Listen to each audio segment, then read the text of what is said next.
نفسه ونفسه بسم الله الرحمن الرحيم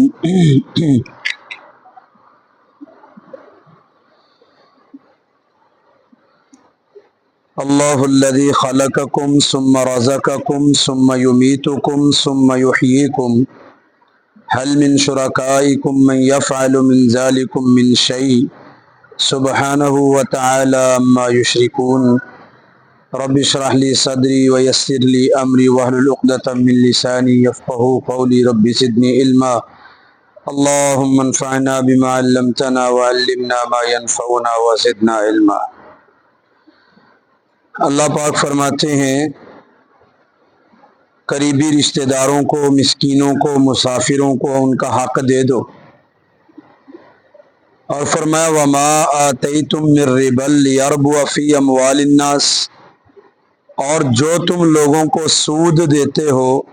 تاکہ وہ لوگوں کے مال میں سے مال اکٹھا کر کے بڑھ جائے، زیادہ ہو جائے، فلا یربو عند اللہ، وہ اللہ کے ہاں زیادہ نہیں ہوتا۔ وما آتیتم من زکوٰۃ تریدون وجہ اللہ، اور جو تم زکوٰۃ ادا کرتے ہو تریدون وجہ اللہ، جس کے ساتھ تم اللہ سبحانہ و تعالیٰ کی رضا چاہتے ہو، فاولئک هم المضعفون، تو یہی لوگ ہیں جو اپنے اجر کو ڈبل کرتے ہیں اور بڑھاتے ہیں۔ اللہ پاک نے قریبی رشتہ داروں، مسکینوں اور مسافروں کا تذکرہ کیا، اور پھر فرمایا کچھ ایسے بھی ہیں جو لوگوں کو اپنا مال اس لیے دیتے ہیں تاکہ ان کا مال لوگوں کے مال میں گھوم پھر کے،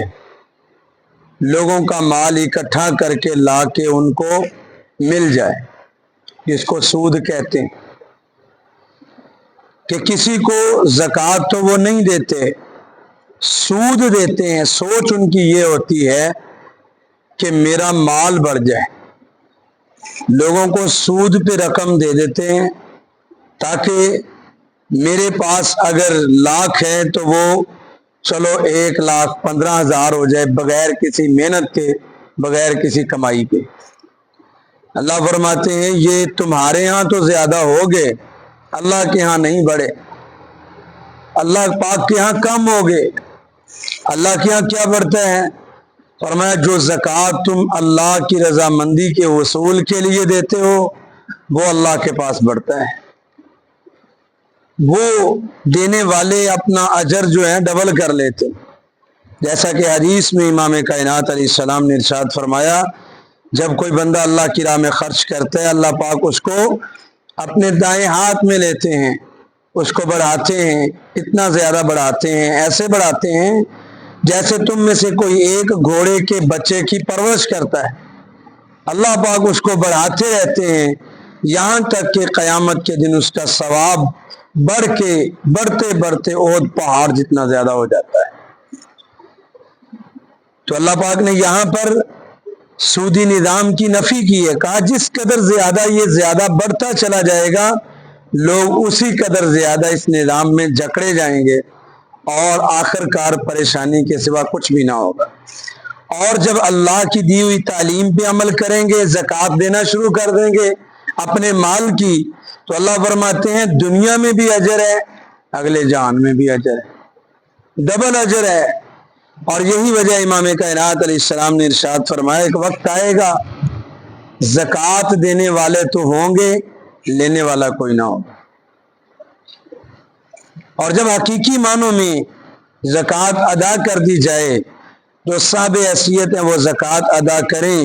تو اس معاشرے سے چوری، مفلسی اور افلاس یہ ساری چیزیں ختم ہو جاتی ہیں۔ جب یہ کوئی سوچ بنا لے اپنی کہ میں 40واں حصہ اللہ کی راہ میں دوں گا تو میرے مال میں سے کم ہو جائے گا، اللہ فرماتے ہیں وہ کم نہیں ہوتا، وہ بڑھتا ہے۔ تمہیں سمجھ آئے یا نہ آئے، شیطان جو ہے نا وہ تمہیں ڈراتا ہے، وہ کہتا ہے کہ مال کم ہو جائے گا، لیکن اللہ فرماتے ہیں وہ بڑھا کر اللہ دیں گے۔ اور اللہ پاک نے قرآن مجید میں بتایا کیا فرمایا من یقرض اللہ قرضا حسنا، جو اللہ کی راہ میں دیتا ہے وہ اللہ کو قرض حسنا دیتا ہے۔ پھر اللہ پاک فرماتے ہیں تم ایسے لوگوں کو سود دے کے اپنے نامہ اعمال کو سیاہ اور کالا کر رہے ہو، اللہ ہی وہ ذات ہے جس نے تمہیں پیدا کیا، ثم رزقکم، پھر تمہیں وہ رزق دیتا ہے، ثم یمیتکم، پھر تمہیں وہ فوت کر دے گا، ثم یحییکم، پھر تمہیں دوبارہ اٹھائے گا، هل من شرکائکم من یفعل من ذلکم من شیء۔ اللہ پاک نے عرب کا جو سودی نظام تھا، اس سودی نظام میں وہ دوسرے لوگوں کی عورتوں تک کو ہتھیا لیتے تھے۔ سود میں وہ بہت لمبے لمبے سودی کاروبار کرتے تھے۔ اللہ پاک فرماتے ہیں اللہ نے توحید کی طرف موضوع کو بدلا ہے اور لے کر گئے ہیں۔ اللہ فرماتے ہیں اللہ ہی وہ ذات ہے جس نے تمہیں پیدا کیا، تمہیں رزق دیا، پھر تمہیں مارے گا، پھر تمہیں زندہ کرے گا۔ رزق، زندگی اور موت یہ اللہ کے اختیار میں، اللہ پاک کے اختیار میں ہے۔